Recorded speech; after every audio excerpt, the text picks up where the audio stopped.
Shalom, it's Gavriel here, or Rabbi Gav, or Rabbi Gavriel, or Rabbi G, or whatever inane nickname people want to call me these days. It's early in the morning, very, very early in the morning. I'm up, as I often am. Don't really get much sleep. That's okay. I utilize a lot of time better this way, I suppose. So I'm calling this little talk I'm giving This Week in Stupid. So I'm calling this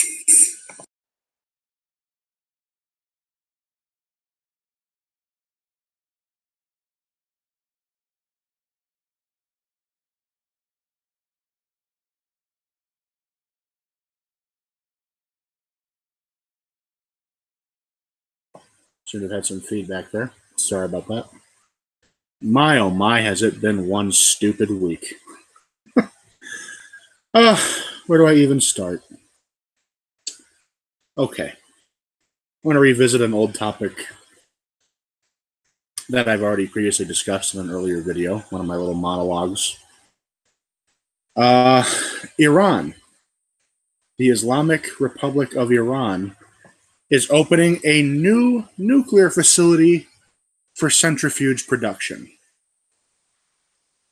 This will be at Natanz, which is a city in Iran. It's also one of their previously disclosed nuclear sites.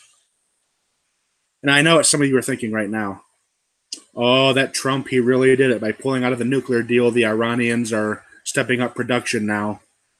And you would be wrong. The production they're stepping up now keeps them well within the frame of the nuclear deal that the rest of the signatories did not back out of. Did you hear me? Let me repeat that.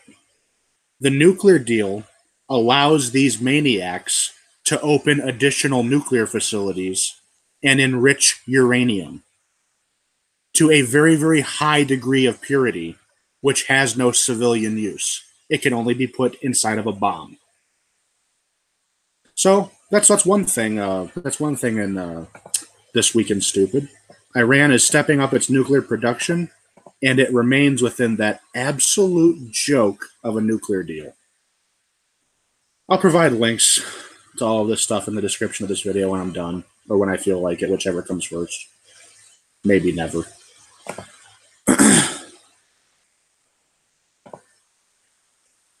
This is from a Times of Israel news article here. Iran's nuclear chief has inaugurated the Islamic Republic's new nuclear enrichment facility at Natanz, which is geared towards producing centrifuges that will operate within the limits of the nuclear deal Tehran signed with world powers. Isn't that special? In the interview, Salehi said the facility's construction began even before the 2015 deal and was signed, and that he hopes the first centrifuges, known as old generation centrifuges, will roll out in a month's time. In a month's time, they'll have more centrifuges. That's just fantastic. Fantastic.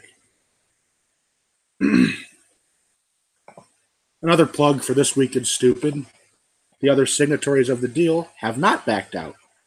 Those Europeans are so hungry to get business back in with Iran that they're completely ignoring the potential devastating effect to world stability it might have for these idiots to develop a nuclear bomb. I take that back. They're not idiots. The Europeans are idiots. Don't get me wrong. They're huge idiots. The Iranians are not idiots. They're playing idiots for fools. And the fools are buying it up. Oh, what else? What else is This Week in Stupid? The fires in the south, along the area with Gaza. Thousands of acres have been burned by these people with their flaming swastika kites. This is not peaceful. This is not nonviolent. Several of these blazes have approached towns where people live.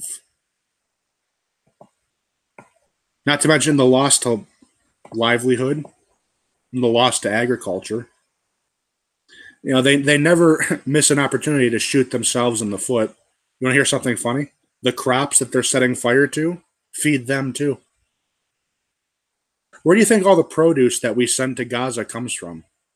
Switzerland? No, it comes from here. Virtually all of the food that's imported to Gaza comes from here, and that would include vegetables and fruits. It's unbelievable. And what's even more unbelievable is none of this has made it into the foreign media. If you want to hear about these fires that are threatening places like Sderot, you have to look at Israeli news.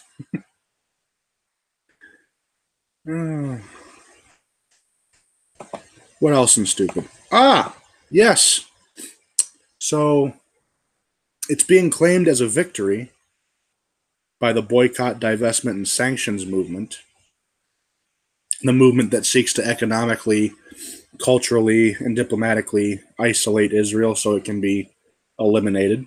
That's exactly what the end goal is. Don't believe me, just ask its founders. Is claiming as a victory the fact that an Argentinian soccer team canceled a match in Israel. Here's the thing. The soccer team did not cancel its match here because of pressure from groups like BDS or alleged Israeli human rights abuses. It canceled because these activists and so many people here in Gaza and in quote-unquote East Jerusalem and Judea and Samaria threatened to kill one of the star players and his wife if they came to Israel to play. I'll let that sink in again.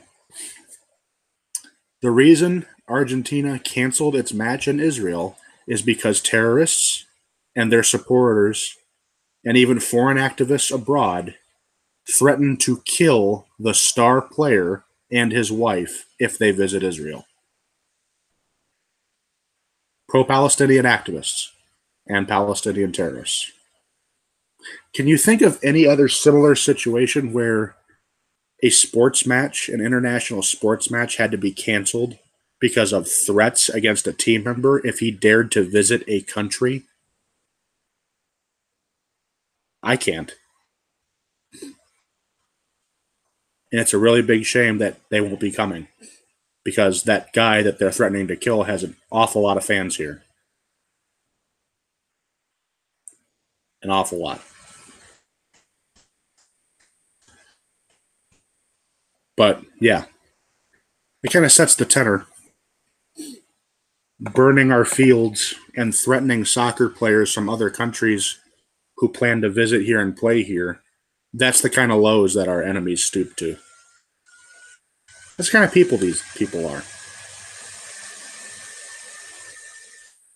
There is no excuse for this.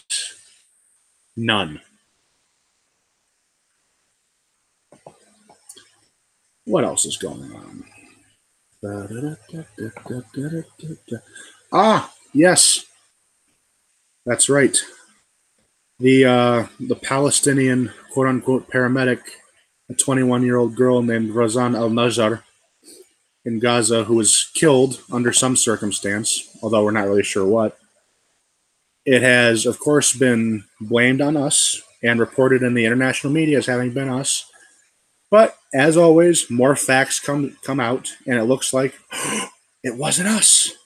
She got killed somehow,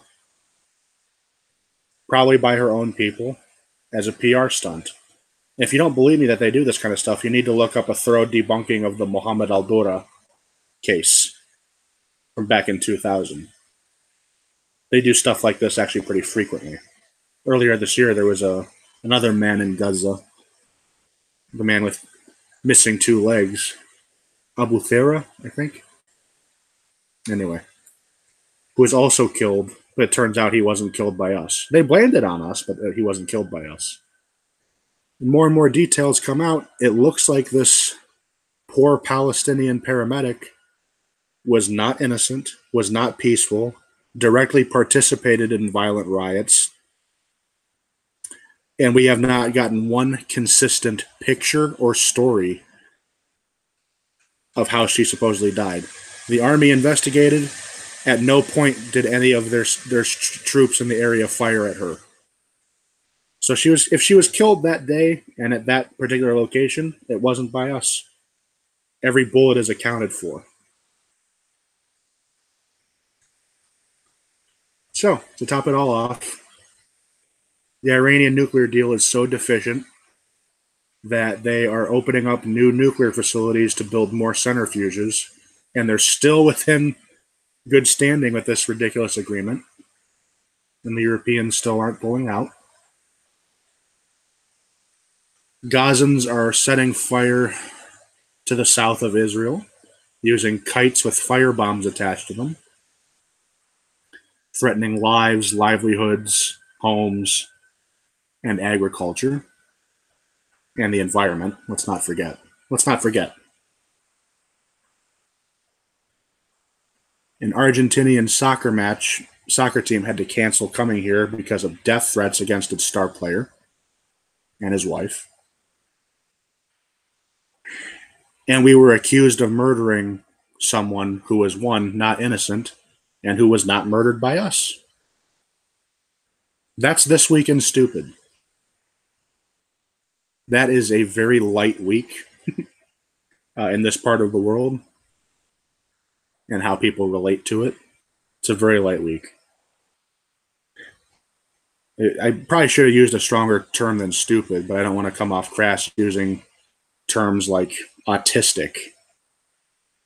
Because quite frankly, people can't relate to the reality here. They can't emotionally connect with the fact that we're human beings too, and we're being judged separately as a different section off from humanity as a collective.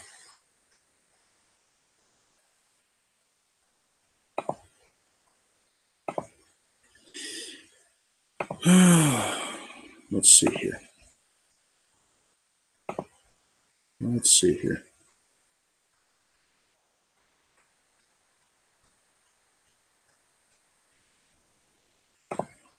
TJ Downing. Oh, interesting. We have an outside viewer. TJ Downing. Maybe I shouldn't have said his name. In 100 years, do you think anyone would really care if someone nuked Palestine? Well, it's not really possible. Palestine doesn't exist.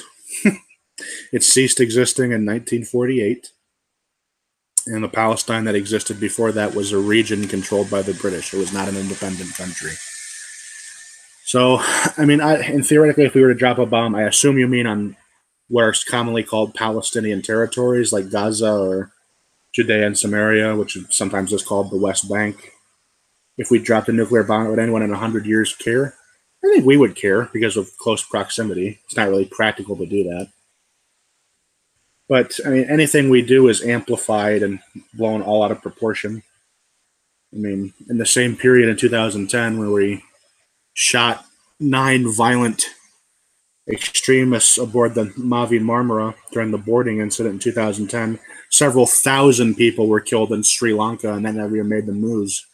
So it's hard to say. Very hard to say. I just get tired of the Israeli-Palestine conflict, and I'm becoming cynical of the whole thing. Imagine living here.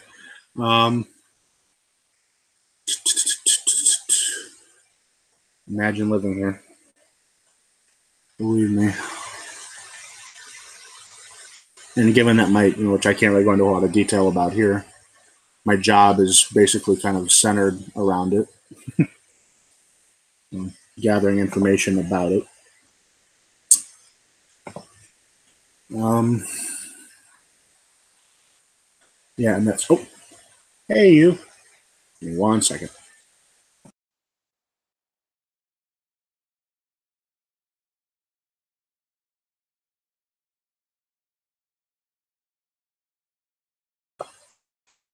Sorry. My wife came in to check on me, which is nice. She doesn't have to get out of bed at almost 3 o'clock in the morning to do that, but she does.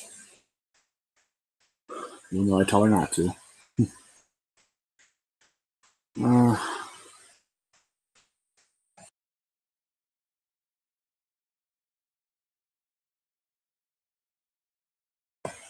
That's about all I have for now. It's just my rant, I guess, for the day. It's kind of somewhat therapeutic for me to do this. I'm not sure why. It's not really therapeutic. I'm not sure why I chose that word. Because I really don't feel better. I don't know. Maybe I've kind of transferred the angst transferred the grumpiness to others by putting it out there on the internet. I don't know. They can be grumpy with me. Seems like TJ Downing might be grumpy with me about that. I don't know. Oh, let's see here.